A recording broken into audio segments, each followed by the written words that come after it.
이제부터 예배 준비를 시작하겠습니다.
하나님 앞에 목회기도 드리겠습니다. 전능하신 아버지 하나님, 저희들의 삶을 하나님께서 주관하시고 주의 인자하심으로 오늘도 저희들을 주님 앞에 모으시게 하시니 감사드립니다. 아버지 하나님 도와주셔서 이번 여러 가지 어려운 사태들이 우리 주님 함께 하심으로 말미암아 사그러들게 하시고, 아버지 하나님 우리가 교회에서 예배드리는 것이 얼마나 즐겁고 감사한 일인지 다시 한번 깨달을 수 있도록 인도하여 주옵소서. 아버지 하나님, 이 시간 우리 교회 병든 자들, 연약한 자들 위하여 기도하오니 우리 주 예수 그리스도의 보혈의 은혜의 능력으로 하나님이 함께하여 주셔서 건강하게 하시고 힘있게 하여 주시고 예배드리는 동안에 주님 홀로 영광받아 주시옵소서. 예수님의 이름으로 기도드려 사옵나이다. 아멘. 다같이 신앙 고백하겠습니다. 전능하사 천지를 만드신 하나님 아버지를 내가 믿사오며 그 외아들 우리 주 예수 그리스도를 믿사오니 이는 성령으로 잉태하사 동정녀 마리아에게 나시고 본디오 빌라도에게 고난을 받으사 십자가에 못 박혀 죽으시고 장사한 지 사흘 만에 죽은 자 가운데서 다시 살아나시며 하늘에 오르사 전능하신 하나님 우편에 앉아 계시다가 저리로서 산자와 죽은 자를 심판하러 오시리라. 성령을 믿사오며 거룩한 공회와 성도가 서로 교통하는 것과 죄를 사하여 주시는 것과 몸이 다히 사는 것과 영원히 사는 것을 믿사옵나이다. 아멘. 경배 찬송 우리 29장을 다같이 찬양하겠습니다.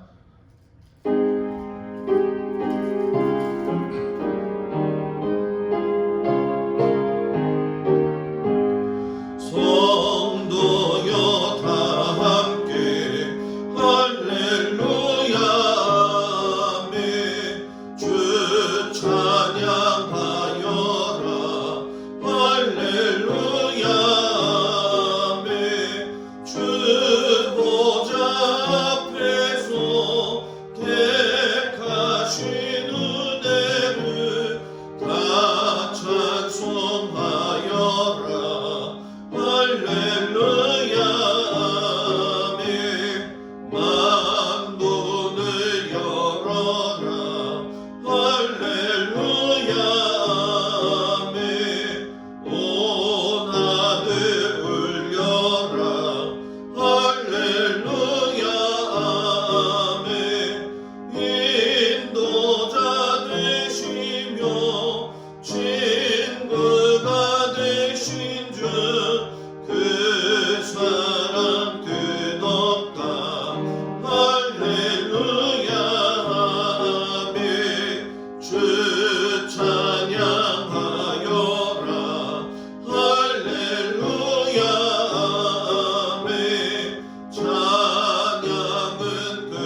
뒤에 나와 있는 교동문 124번 말씀을 교독하겠습니다.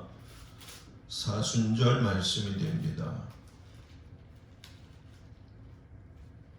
다 같이 교독합니다.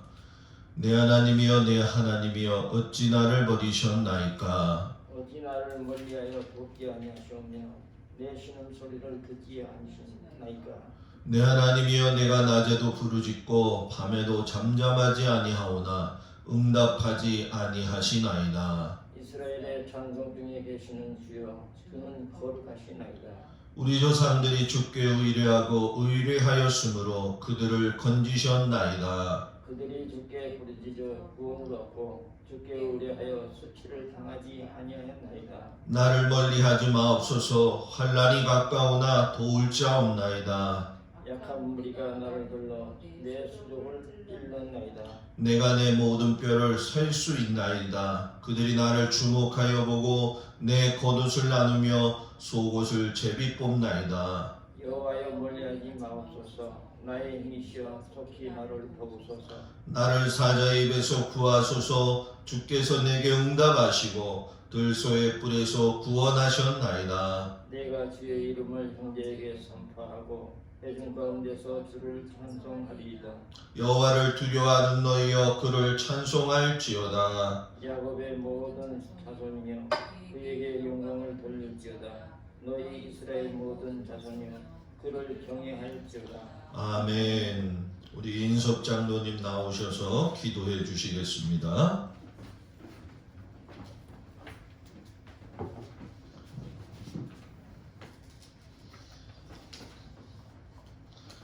다 함께 기도드리시겠습니다. 공의로우신 하나님, 우리에게 하나님의 사랑과 보살피심을 늘 깨우쳐 알게 하심을 감사합니다. 하나님의 사랑이 어찌 이렇게 큰지 우리가 감당치 못하겠나이다. 우리의 영혼이 오직 하나님의 영광을 위하여 찬양하고 감사하며 영광 돌릴 수 있도록 함께하여 주시옵소서. 특별히 오늘은 3.1절 기념을 기억하게 하시고 우리의 민족이 일본 압제에 고난받고 있을 때에 나라의 독립을 위하여 자신의 목숨을 초계같이 여긴 선조들의 희생으로 인하여 나라와 민족이 있는 줄 압니다. 선조들의 아름다운 희생을 기념하는 이 예배를 통하여 나라를 사랑하는 마음을 갖게 하시고 이루를 위하여 자신을 희생하는 희생정신을 가질 수 있는 시간 되게 하여 주시옵소서. 거룩하신 하나님, 하나님의 뜻대로 살아야 할 우리가 세상과 함께하며 세상을 변화시켜야 할 우리가 세상에 휩쓸려 살아가므로 하나님의 거룩한 성품을 잊었음을 이 시간도 고백합니다. 또한 하나님이 사람을 지은 것을 한탄하실 정도로 우리가 죄악으로 치솟았음을 고백합니다. 하나님의 뜻을 여기며 살아가는 우리를 보며 한없는 눈물로 한탄하시는 주님의 모습과 더 이상 죄로 물든 사람들과 함께 할 수 없어 스스로 성령을 거두시고 세상을 심판하시는 하나님의 모습을 봅니다. 하나님께서는 온 세상을 잘 이루도록 주셨지만 우리가 다 하지 못하고 나만이 옳다고 하는 부족함을 이 시간 또한 고백합니다.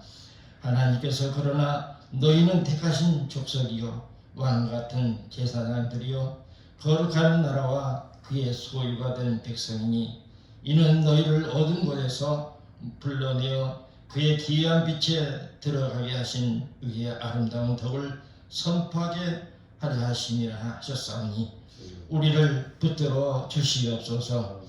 온 세계가 코로나 전염병으로 아우성치는 인간들을 봅니다. 하나님, 우리는 영적인 제사장입니다. 우리는 전염병 뒤로 물러나 침문에 빠질 자가 아닙니다. 만물이 주관자이신 주님께 전염병의 공포에서 벗어나게 하여 주시옵소서.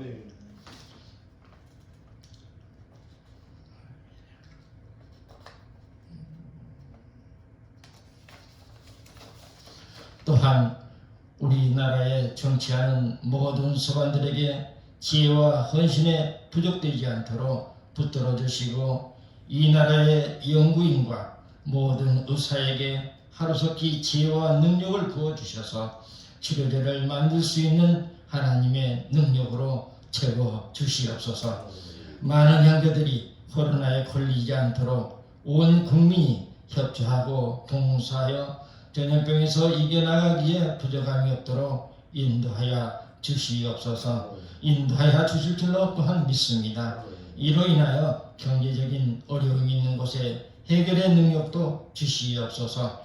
우리 행복한 주은교회 올로 장로님, 올로 권사님 등 온 성도들의 건강과 전염병에서 안전을 지키는데 최선을 다할 수 있도록 인도하여 주시고 도와주시옵소서.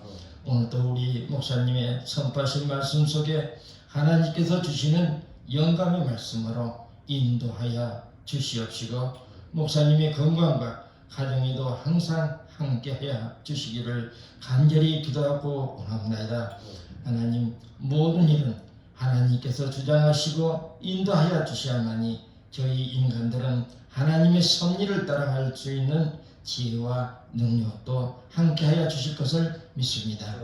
오늘도 모든 예배 절차를 아버지 하나님께서 주장하시고 인도하셔서 또한 이 시간 나오지 못한 형제들의 그 가정 한 분도 빠짐없이 이 시간을 통해서 은혜 받고 하나님의 영광 돌리기에 부족함이 없는 온 가정 되게 하여 주시기를 간절히 기도하고 원하며 우리를 구원하신 예수 그리스도의 이름으로 기도드리옵나이다.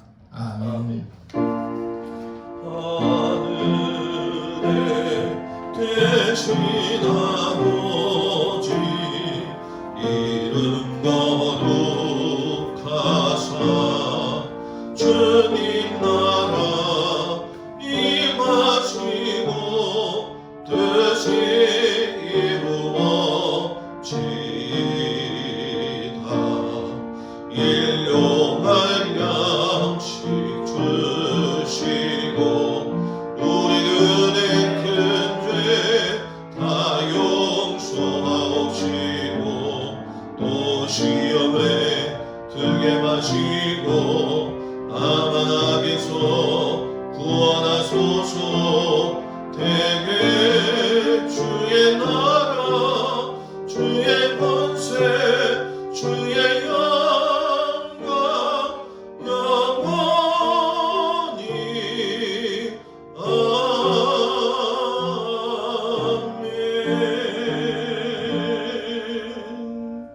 아멘. 샬롬. 성도의 말씀 교재를 여러분들한테 전하도록 하겠습니다. 오늘이 3월 첫 주입니다. 코로나19 영향으로 인해서 서울 남년의 감독님한테 서신서가 내려와서 우리 남년의 전체 교회가 3월 첫째 주 그리고 둘째 주 8일 주일 예배는 영상 예배로 드리기로 했습니다.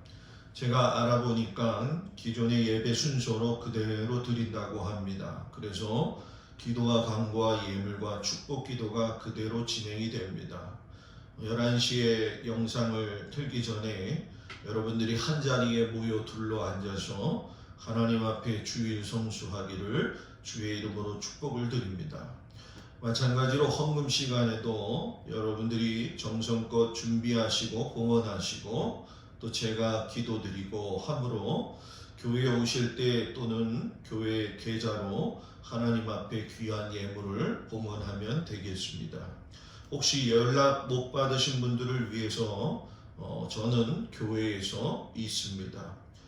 주일 설교 말씀 그리고 기도학교 사술전 영상을 제작해서 우리 교회 단체방을 제가 만들었습니다. 카톡으로 일일이 보내고 있는데 동영상 만드는 것이 참으로 긴 수고와 시간이 듭니다. 귀중한 시간 쪼개어서 만든 것인 것만큼 우리 성도들이 탈퇴하지 말고 마지막까지 시청하면서 하나님 앞에 신앙적으로 도움 얻기를 축복하고 특별히 주일 성수만큼은 하나님 앞에 거룩하게 드리기를 축복합니다. 그리고 목장 예배는 목자들이 목장 카톡방을 개설해 주셔서 오늘 읽은 이 말씀과 성경 말씀을 같이 공감하고 나누는 시간이 되기를 바랍니다. 그런데 중보기도 제목할 것은 대한민국의 현 상황을 위해서 하나님 앞에 기도하시고 코로나19가 속히 잠잠해질 수 있도록 기도해 주시고 또 교회에 속한 기저질환 또 만성질환이 있는 성도들을 하나님 지켜주시고 행복한 주원교회 성도들 어른서부터 어린아이까지 하나님 앞에 지켜달라고 기도해 주시고 담임 목사의 영과 육의 강건함을 위해서 여러분들이 기도하여 주시기를 바랍니다. 특별히 기획위원회 모임들은 카톡방을 통해서 공지가 되어집니다. 바라기는 단체 카톡방에는 제가 말씀만 올리고 답장을 하실 분들은 혹여 격려하실 분들은 개인적으로 저에게 카톡을 보내주시거나 문자를 보내주시면 감사하겠습니다. 자, 우리 찬송가 212장 부르시면서 하나님 앞에 귀한 예물을 드리겠습니다.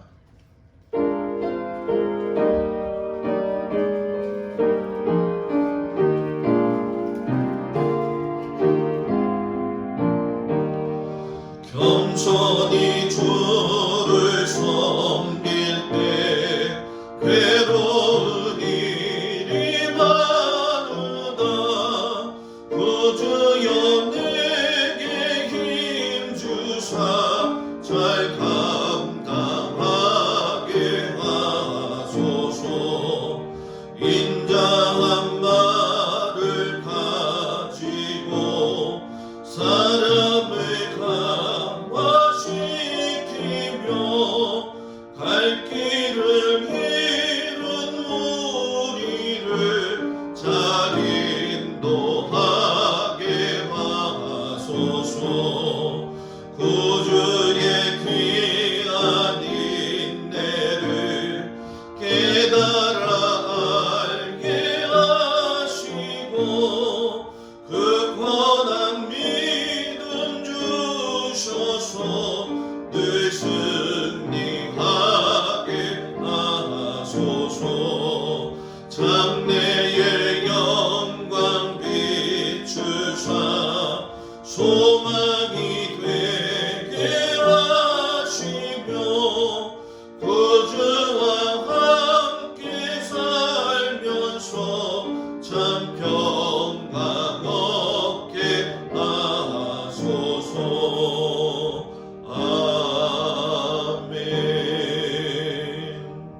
드려진 예물 위해 기도하겠습니다. 날마다 우리의 삶을 주관하시고 인도하시는 아버지 하나님, 불현듯 이런 어려움 앞에 저희들이 서면서 인간의 모습이 얼마나 연약한지를 다시금 한번 깨닫습니다.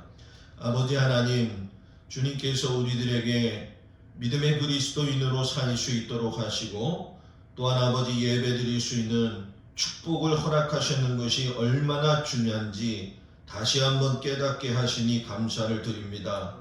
특별히 아버지 하나님 앞에 기도하는 것은 우리 모든 성도들 이 어려움과 두려움의 때를 하나님을 믿는 믿음을 가지고 확신 가운데 거하며 살아갈 수 있도록 은혜를 내리어 주옵소서. 아버지 하나님, 오늘도 드려진 예물을 기뻐 받으시고 우리 사랑하는 성도들의 가정과 모든 일터와 자녀들의 가정의 모든 삶까지도 하나님께서 친히 붙들어 주시고 인도하여 주시기를 예수님의 이름으로 기도드렸사옵나이다. 아멘. 하나님이 허락하신 말씀을 보도록 하겠습니다. 먼저 창세기 2장 15절에서 17절까지 말씀을 보도록 합니다. 여러분들도 집에서 같이 성경을 찾아서 같이 함께 봉독하도록 하겠습니다.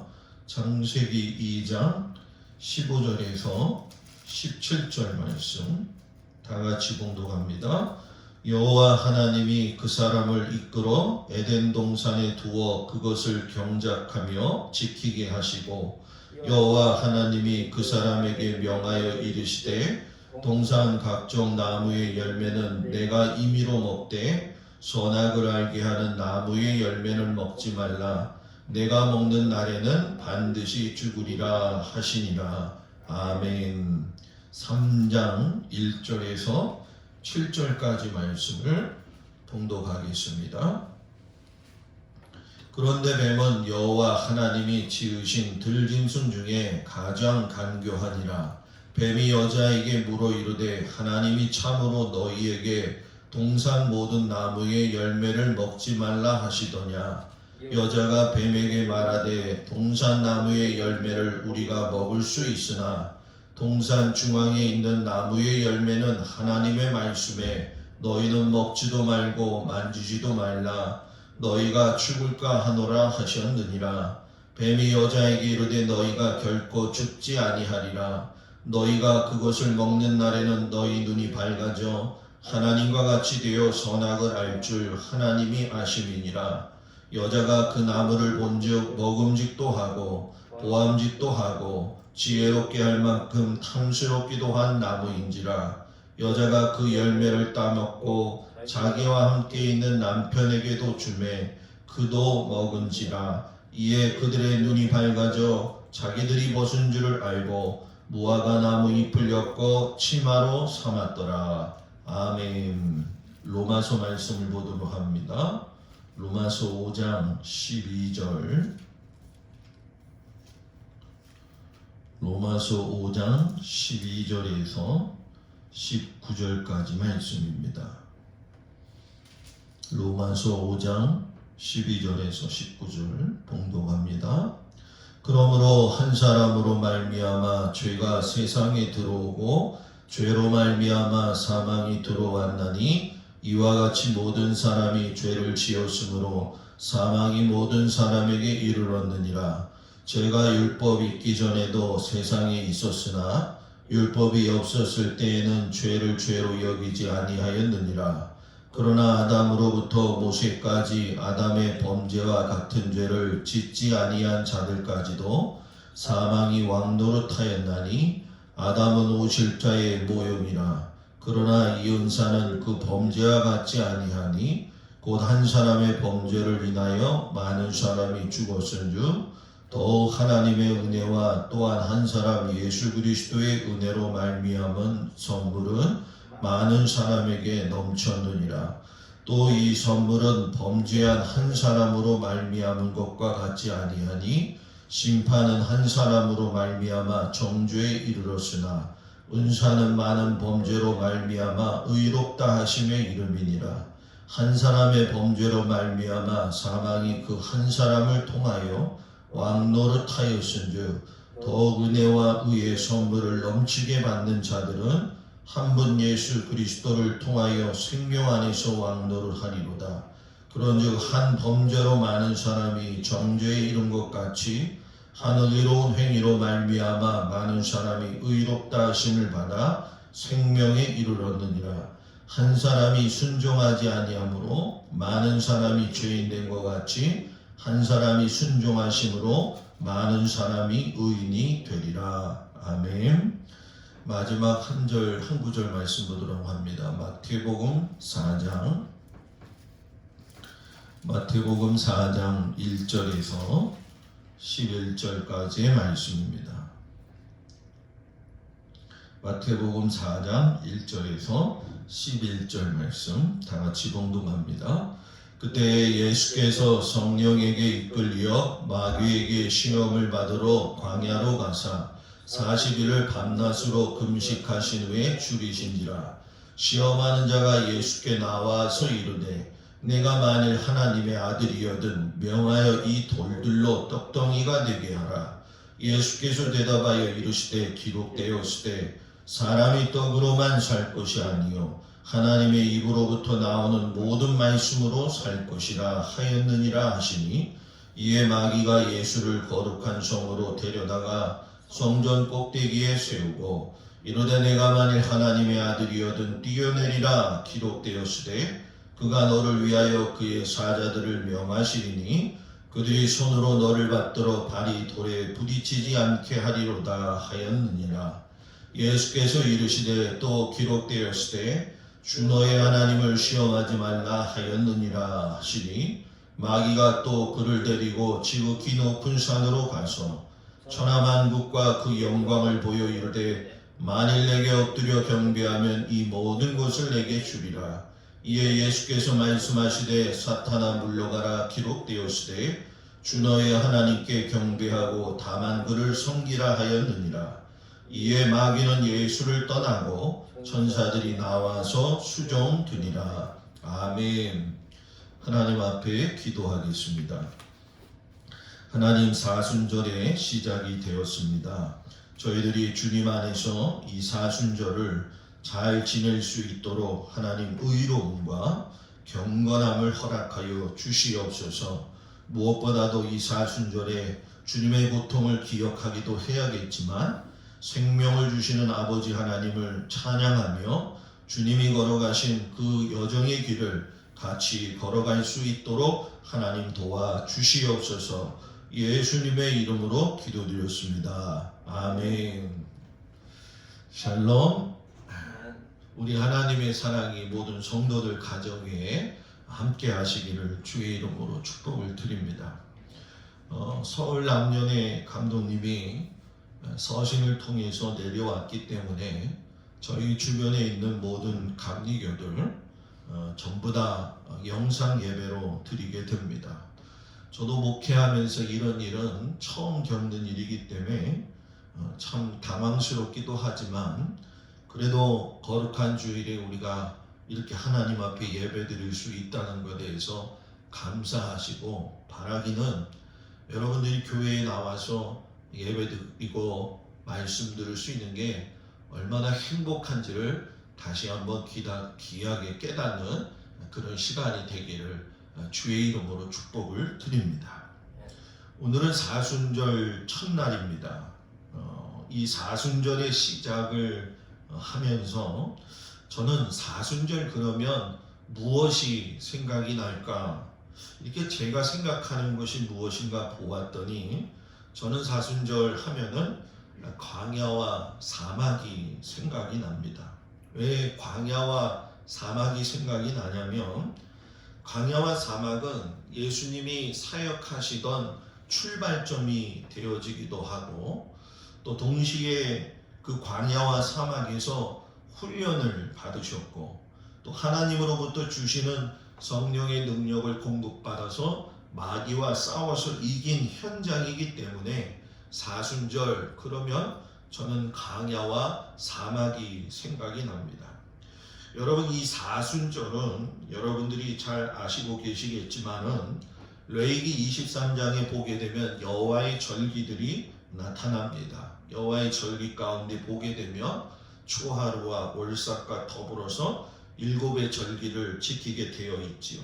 자, 제가 왜 이 말씀을 드리냐 하면 여호와의 절기에서 포함되지 않은 것이 사순절이라는 것을 가르쳐 드리기 위함입니다. 그러면 사순절은 어디에서부터 생겼느냐?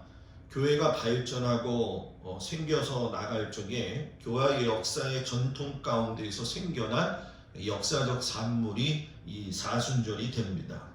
이 사순절 기간이 40일이라고 하는 시간을 정하게 된 것은 325년 니케아 공의회 때부터 시작을 했죠. 그래서 교회는 그때부터 전통적으로 주일을 제외한 부활절 전까지의 40일간의 긴 평일을 사순절로 지키는 겁니다. 그래서 제가 여러분들한테 사순절 영상을 보낼 때에도 주일은 보내지 않고 월요일부터 토요일까지만 사순절 영상을 보내게 된다는 거죠. 근데 어떤 사람은 사순절이 교회력으로만 있기 때문에 그 의미가 퇴색될 뿐이다 라고 이야기하고 성경적이지 못하다 이렇게 이야기를 하지만 이 사순절에는 이 성경을 통해서 제시하는 하나님의 구원의 역사 그리고 예수님의 구원의 역사가 아주 치밀하게 묵상할 수 있는 좋은 기회가 됩니다. 특별히 이 40일이라고 하는 숫자를 보게 되면 성경에서 이야기하고 있는 의미가 대단히 큰 수입니다. 40이라고 하는 수는 훈련의 수를 이야기하는데, 여러분들이 잘 알다시피 예수님도 광야에서 40일 동안 금식 훈련을 마치시고 난 이후에 마귀와 싸워서 이겼죠. 그리고 모세는 여러분 시내산에 올라가서 40일 동안 금식을 마친 후에 하나님께서 제사하는 법과 두 돌판인 십계명을 주셔서 받아가지고 내려왔습니다. 또 출애굽한 이스라엘 백성들도 가나안 땅에 들어가기까지 우리가 잘 아는 것처럼 광야에서 40년을 보냈다라는 얘기죠. 그렇기 때문에 이 40이라고 하는 숫자는 훈련을 마치는 수이기도 하고, 훈련을 통해 가지고 나의 삶의 고난과 변화가 일어나는 것을 상징하는 숫자이기도 합니다.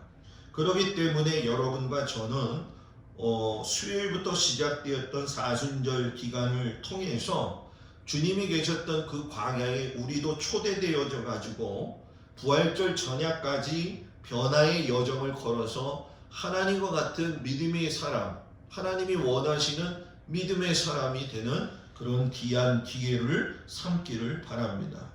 특별히 이 주일에 금식하지 않는 교회의 전통을 통해서 사순절의 첫날은 항상 수요일이 됩니다. 그래서 교회마다 우리 교부들이 정해 놓았을 적에 이 사순절이 시작이 되는 수요일을 성의 수요일이라고 이야기도 하고, 회개일이라고도 이야기하고, 회개의 시작일이라고도 이야기를 합니다. 그리고 여러분들이 들어보셨는지 모르겠지만 다른 이름이 한 가지가 있는데 제의 수요일이라고 하는 명칭이 또 따로 있습니다. 이 제의 수요일이라는 말은 뭐냐면 올리브 잎을 뜯어서 이것을 불에 태워 가지고 재를 만들어서 사람의 이마에다가 십자가를 거주는 그런 모습이 있는 날이 이 제의 수요일이죠. 그러면 왜 그렇게 하냐는 거예요. 타다 남은 죄는 회개를 상징하는 것이고, 예수님을 사랑하는 신앙인들한테 강조하는 제의 수요일은 사람이 흙에서 났으니까 흙으로 돌아갈 것을 생각하라는 의미로 이 십자가를 그게 된다는 거죠. 그리고 내가 돌아가야 될 그 흙의 시선을 두고서는 예수님이 남겨놓으신 고난을 내 존재에 채우는 이 순례자로서의 여정을 시작하는 것이 제의 수요일의 의미다라는 얘기죠. 그래서 이 두 번째 제의 수요일의 의미는 남다른 의미가 큽니다. 우리가 알아야 될 것은 여러분, 하나님의 은총은 값없이 주는 선물이지만 그래도 절대로 공짜는 아니라는 거예요. 우리가 여러분 신앙생활 할 적에 하나님의 은혜에 도달하고 하나님의 그 사랑을 경험할 때에는 우린 여러분 시련의 광야를 지나갈 수밖에 없고 유혹의 강물을 지나갈 수밖에 없습니다. 어떤 사람들은 왜 우리가 시련의 광야를 지나가야지 하나님의 은혜를 도달합니까? 라고 이야기를 해요. 그런 다른 어떤 종교들처럼 빌고 구하기만 하면 평안한 것을 주시는 그런 신을 믿는 것이 낫지 왜 그러느냐라고 이야기를 하죠. 여러분, 이방신들과 우리 기독교 신앙의 가장 큰 차이점이 뭔지 아십니까? 여러분, 기독교 신앙은 하나님의 은혜를 시련 속에서 유혹 속에서 이겨내면서 알게 되지만, 이방신들에게 은혜라고 하는 개념도 없지만 그들이 베풀어주는 물질의 복이나 인생에 있어서의 생사화복의 모든 복은 사람을 결국 타락시키는데 사용되어진다라는 거예요. 그래서 여러분, 사순절 기간에는 예수님께서 십자가를 지셨듯이 내 몫의 십자가를 새로이 지고 사순절을 맞이해서 걸어가야 한다는 거죠. 그래서 여러분, 어떤 의미에서 보면 신앙적으로 게을렀다고 한다면 이 사순절의 기간이 경건과 경건한 삶을 사는 데 있어서는 버거울 수도 있는 것이 사실입니다. 그러나 여러분들한테 꼭 부탁을 드리고 싶은 것은 이 사순절 기간 동안은 자신의 몸과 마음과 영혼을 다스리는 경건한 훈련을 해야 될 줄 믿습니다. 저도 이번에 여러분들에게 사순절의 깊은 묵상을 준비하면서 제가 저 자신에게 스스로 약속하고 다짐한 겁니다. 어떻게 보면 동영상 찍어서 올리는 것이 그렇게 쉽게 보일지 모르겠지만 하나의 챕터를 만들어 가지고 나가려면 거의 하나의 1시간 이상을 소요하는 그런 고된 시간입니다. 그래도 제가 스스로 하나님 앞에 약속한 것이 뭐냐면, 하나님, 우리 성도들에게 사순절 기간을 통해서 사순절의 깊은 묵상을 나누겠습니다. 저에게 할 수 있는 힘을 주십시오 라고 고백을 하면서 여러분들에게 사순절의 깊은 묵상을 전하고 있는 것입니다. 그러니만큼 여러분들이 사순절의 깊은 묵상을 같이 보면서 하나님과 함께 걸어가고 결국 부활의 아침을 같이 맞이할 수 있는 저와 여러분들이 되기를 주의 이름으로 축복을 드립니다. 오늘 성경 말씀을 보게 되면 한결같이 이 모든 본문에 나와 있는 단어가 있습니다. 그 단어는 뭐냐면 유혹입니다. 구약의 본문은 여러분들이 잘 아시는 것처럼 아담과 하와가 직면했던 유혹에 대해서 이야기를 하고 있는 것이고요. 복음서에서 본문은 여러분 예수님이 광야에서 40일 동안 직면하신 유혹의 말씀입니다. 그리고 서신서에 바울이 이야기하는 것은 그 직면했던 유혹에 대한 결과가 예수님 한 분이 순종하심으로 어떻게 달라졌는가를 보여주시는 말씀이죠. 먼저 여기 구약의 본문을 보면 유혹의 이야기가 나왔는데, 태초에 인간이 직면했던 유혹은 여러분 이 창세기 2장 15절 17절에 보면 이런 말씀이 있죠. 여호와 하나님이 그 사람을 이끌어 에덴 동산에 두어 그것을 경작하게 하며 지키게 하시고, 여호와 하나님이 그 사람에게 명하여 이르시되 동산 각종 나무의 열매는 내가 임의로 먹되 선악을 알게 하는 나무의 열매는 먹지 말라. 내가 먹는 날에는 반드시 죽으리라. 인간이 직면했던 유혹이 무엇일까요? 실상 그 유혹의 시작은 별 큰 문제가 아니었습니다. 그냥 단순하게 하나님께서 한 가지 선과 악을 알게 하시는 이 나무의 열매만 먹지 말라고 했지요. 하나님이 그러면 왜 이 선악과를 금지하신 거냐? 그것이 특별히 귀하고 또는 아까워서 그랬는가? 그것은 아니라는 거예요.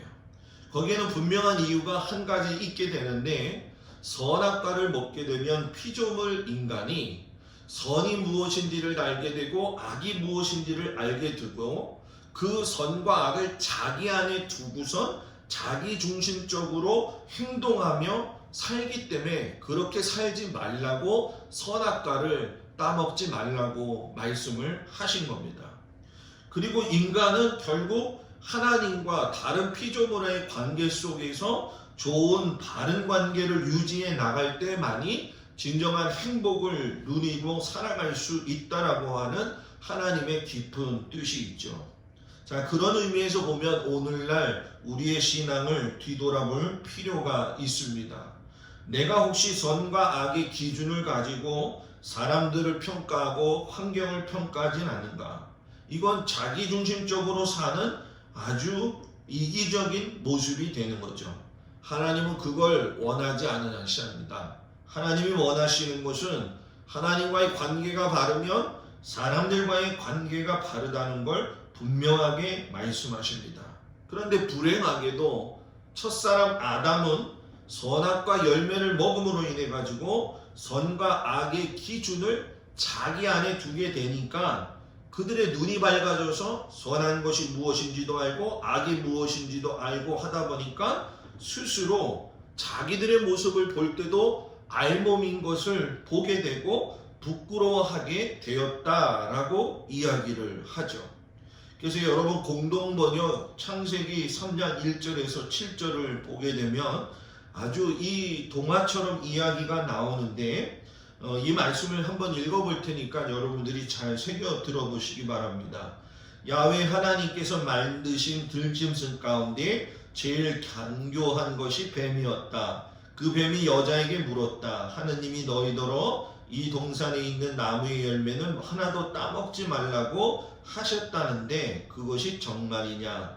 여자가 뱀에게 대답하였다. 아니다. 하나님께서는 이 동산에 있는 나무 열매는 무엇이든지 마음대로 따먹되 죽지 않으려거든 이 동산 한가운데에 있는 나무 열매만은 따먹지도 말고 만지지도 말라고 하셨다. 그러자 뱀이 여자를 깨었다. 절대로 죽지 않는다. 그 나무 열매를 따먹기만 하면 너희 눈이 밝아져서 하나님처럼 선과 악을 알게 될 줄을 하나님이 아시고 그렇게 말하신 것이다.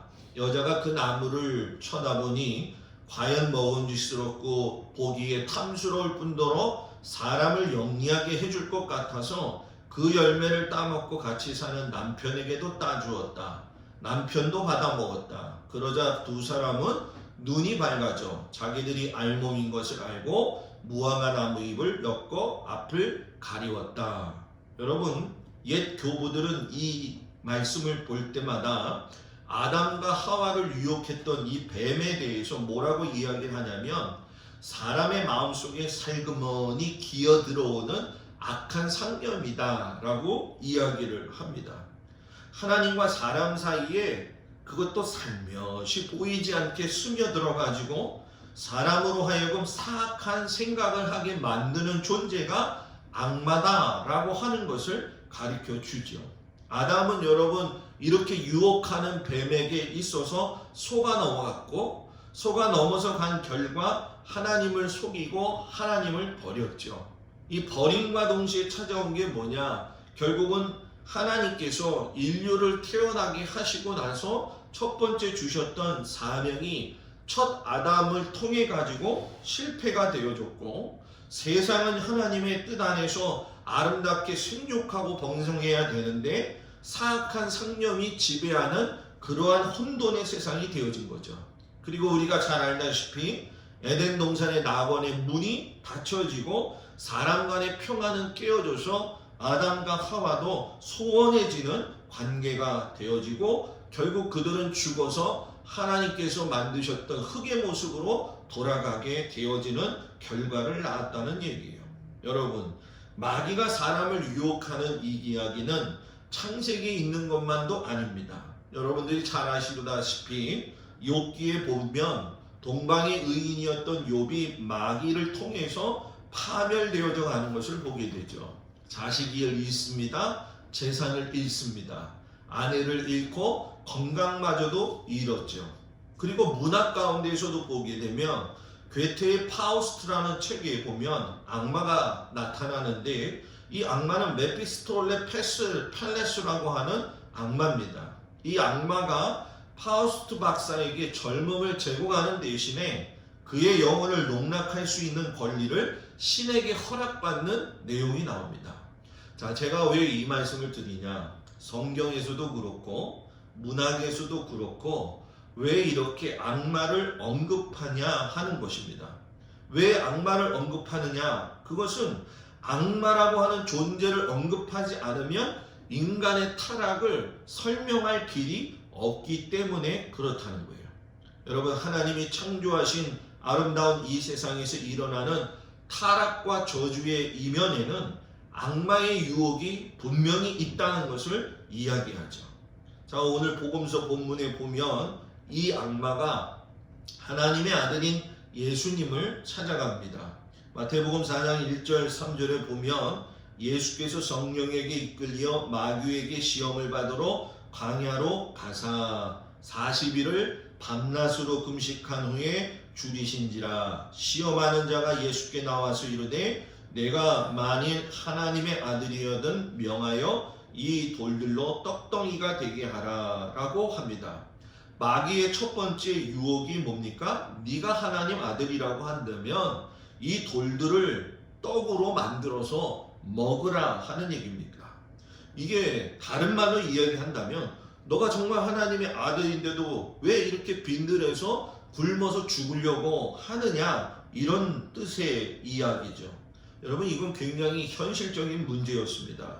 왜냐하면 40일 동안 금식하셨던 예수님이 무려 그 40일을 견디셨다는 것만으로도 얼마나 배가 고프셨을까 하는 것을 저도 알고 여러분들도 알 것입니다. 여러분, 마귀의 첫 번째 유혹은 이렇게 사람의 연약함을 겨냥하는 유혹이었다라는 거예요.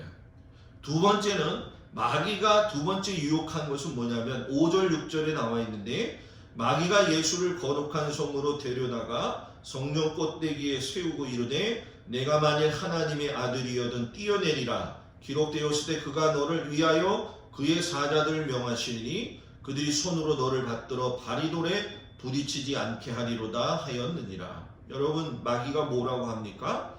너가 정말 하나님의 아들이라고 한다면 너가 하나님이 천사들을 시켜 손으로 너가 떨어져 죽기 전에 받들 거니까 걱정하지 말라라는 얘기예요. 그리고 나서 세 번째, 마귀가 예수님께 화려한 세상을 보여주면서 만일 네가 나한테 엎드려서 경배한다고 한다면 이 모든 것을 다 너에게 주리라 라고 이야기를 하셔요. 여러분, 이 세 가지의 유혹은 아담 이후의 모든 사람들이 목말라 하는 겁니다. 이스라엘에 가게 되면 초기 공동체 가운데에서 바리새파도 있고 또 우리가 알고 있는 서기관 또는 여러 종류의 학파들이 있었던 것이 사실인데, 그 중에 가운데에서 에세네파라고 하는 공동체가 있습니다. 이 에세네파 공동체가 새 언약의 규례를 만들었을 적에 이런 말을 했어요. 이스라엘이 부리아의 시대에 세 가지의 덫에 걸려서 고난을 겪는다, 이렇게 이야기를 해요. 자, 여러분, 이 말씀을 해석하면 얘기하는 게 뭐냐? 부리아의 시대는 여러분 히브리어로 이야기할 적에 쓸모없는 자라는 뜻이고, 후기 히브리어에 가서는 악마의 이름으로 이 부리알이 사용되어졌다는 거예요. 근데 이 악마의 부리알이 세 가지 덫을 우리들에게 놓는데, 하나는 간음이고, 하나는 재산이고, 하나는 성전 모독입니다.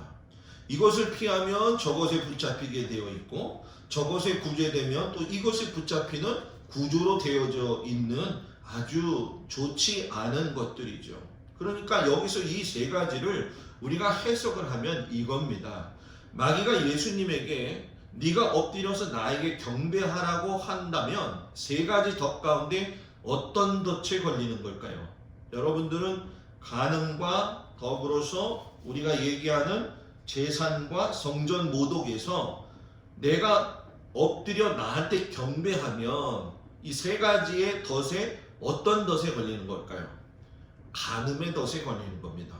여기서 말하는 간음의 덫이라고 하는 건 왜 그러냐 하면, 이스라엘 백성들은 하나님 외에 다른 신들에게 예배하는 것을 간음했다라고 이야기를 해요. 그래서 우리가 잘 알다시피 이스라엘이 멸망하는 그 뒤에 보게 되면은 하나님을 찾지 않고 이방신들을 섬기고 밀검과 이런 여러 가지 신을 섬겼던 모습을 결국은 여러분 뭡니까? 이스라엘 나라가 멸망하는 큰 이유가 되어지는 거죠. 그리고 돌을 떡으로 만들라는 유혹은 어떤 덫일까요? 재산의 덫이십니다. 재산의 덫은 여러분 뭐예요? 먹고 마시며 풍부한 것이 다 자신들의 노력에 의해서 결과로 되어지는 것이다 라고 하는 덫이죠.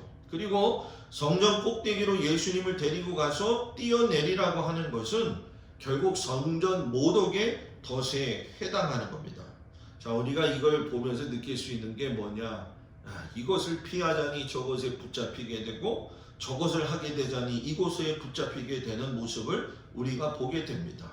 여러분, 우리는 어디에 붙잡혀 살아가고 있는지 한번 살펴보아야 됩니다. 여러분, 영화 부시맨에 보면 아프리카 칼라리 사막에 스프링바크시라고 하는 사슴들이 살고 있어요. 이 사슴들이 작은 무리를 이루고 살고 있는데, 작은 무리가 큰 무리가 되게 되면 넓은 들판을 찾아가서 풀을 뜯게 됩니다. 이때 힘이 센 리더 사슴이 앞장을 서고 그 뒤에 모든 사슴들이 뒤따라 가게 되는데, 지치면 쉬고 풀이 보이면 뜯어먹고 하다가 이렇게 질서정연하게 가는 움직임이 무너질 때가 있습니다. 그것이 언제냐? 맹수를 만날 때예요.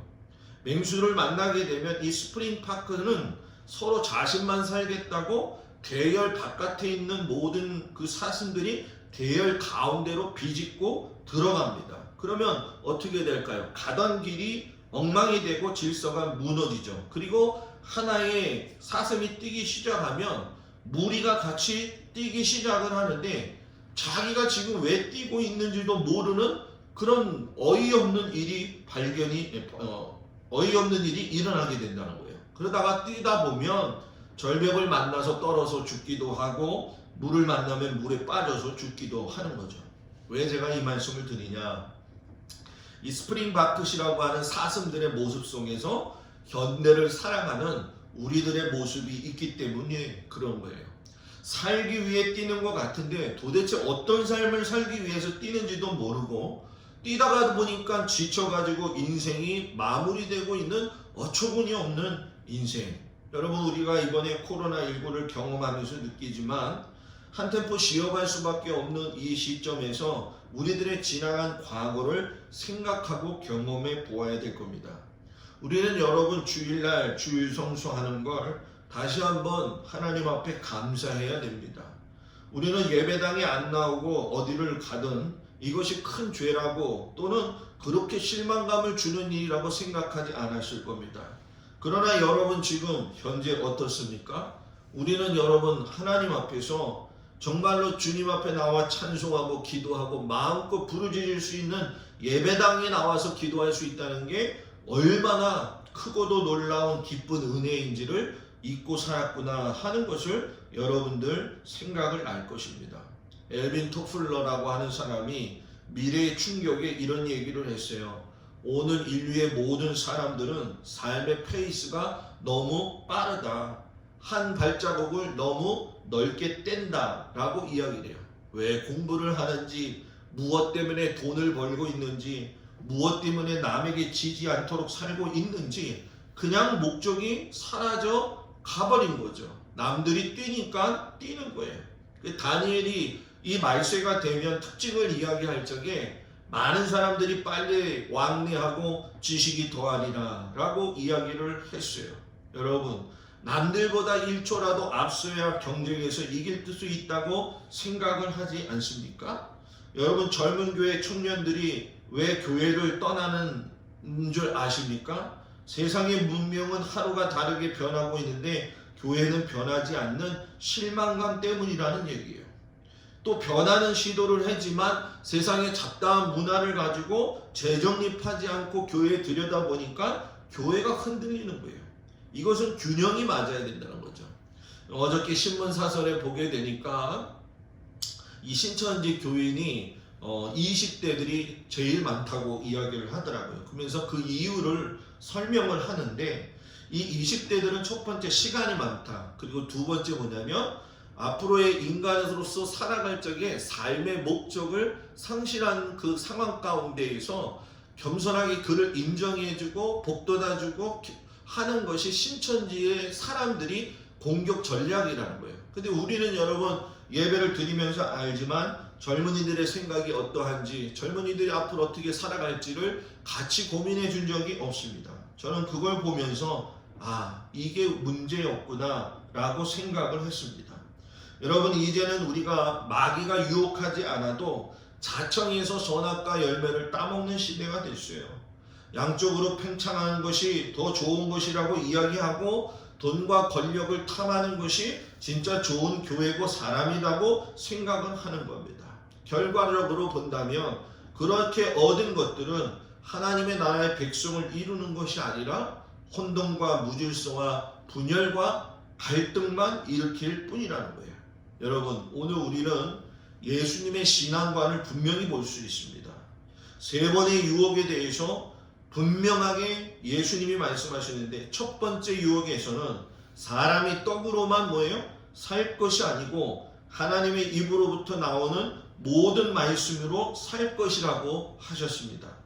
두 번째 유혹에서는 이렇게 말씀하셨죠. 주 너의 하나님을 시험하지 말라. 그리고 마지막 유혹에 가서는 사탄아 물러가라. 주 너의 하나님께 경배하고 다만 그를 섬기라 하였느니라. 여러분, 이 세 가지의 특징이 있습니다. 하나님의 말씀으로 살아야 한다. 하나님을 시험하면 안 된다. 오직 하나님만을 섬겨라. 여러분, 이게 무슨 말입니까? 인생의 답은 하나님에게서 있다라는 겁니다. 이 하나님에게서 있는 인생의 답을 찾는 방법이 기도입니다. 그래서 기도가 답인 겁니다. 여러분, 사탄의 유혹은 예수 믿지 않는 사람들을 향한 유혹이 아닙니다. 예수를 믿고 있는 신앙인들을 향한 노골적인 유혹입니다. 우리들로 하여금 떡을 찾게 하고 하나님의 말씀을 경시하게 합니다. 그래서 우리의 눈도 결국은 여러분, 내가 구원받았다, 생명을 가졌다, 이것도 중요하겠지만 더 넓게 봐야 됩니다. 사단이 지금도 나에게 주는 유혹의 본질이 뭐냐? 내가 하나님의 은총의 구속을 믿음으로 말미암아 구원의 완성을 이루기 위해서 하나님 말씀에 그 살아가기 위해서 수고하는 일들이 내 안에 있어야 된다라고 하는 사실이죠. 여러분, 이스라엘 백성들이 출애굽하면서 왜 실패했는 줄 아십니까? 여러분, 그리워했다라는 겁니다. 물도 없고 식량도 없을 때에 하나님 앞에 납작 엎드려서 기도하는 것이 아니라 애굽의 고깃가마가 그리웠고 나일강에 넘치는 물만 그리워했다라는 거죠.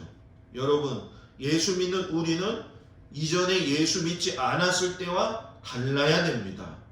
여러분들이 코로나19로 인해서 많이 두려워하고 있는 것으로 생각을 합니다. 그러나 우리가 두려워하지 말아야 될 것은 뭐냐 하면, 인간이 가지고 있는 노력을 가지고 이 문제를 해결할 수 있는 단계는 벌써 지났다라고 하는 걸 우리가 알게 되죠. 그러면 뭡니까? 내버려 두자는 겁니까? 더 두렵게 살자는 겁니까? 아닙니다. 하나님 앞에 이 문제를 내어놓고 주님, 내게 평강을 주시고 나로 하여금 이 모든 상황들을 이길 수 있는 믿음을 주시옵소서. 이때 믿음이 필요한 거고, 이때 믿음이 가장 우리에게 하나님이 주시는 선물이 되어진다라는 얘기예요.